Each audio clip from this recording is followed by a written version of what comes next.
It's always interesting when we find out how a recipe gets its name.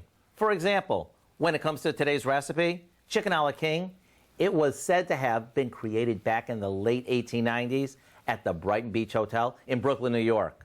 You see, Chef George created it for the hotel's owner, E. Clark King II. And legend has it that he liked it so much, he put it on the menu the next day.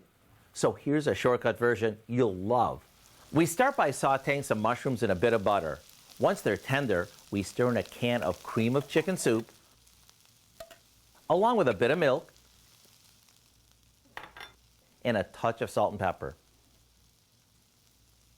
Once it begins to simmer, we toss in some peas, a bit of diced pimentos that we've drained really well, and of course, lots of chunked up cooked chicken. And to make this even more weeknight friendly, how about using pre-cooked refrigerated or frozen chicken? It sure is a whole lot easier. After it simmers, it's ready to serve over anything from buttered noodles to hot out of the oven biscuits. This is one of those dishes that is so simple, yet so comforting, it's hard to resist. If you'd like our recipe for what we call chicken a la king in a hurry, it's online now, and let me tell you, it's fit for a king. E. Clark King II, that is.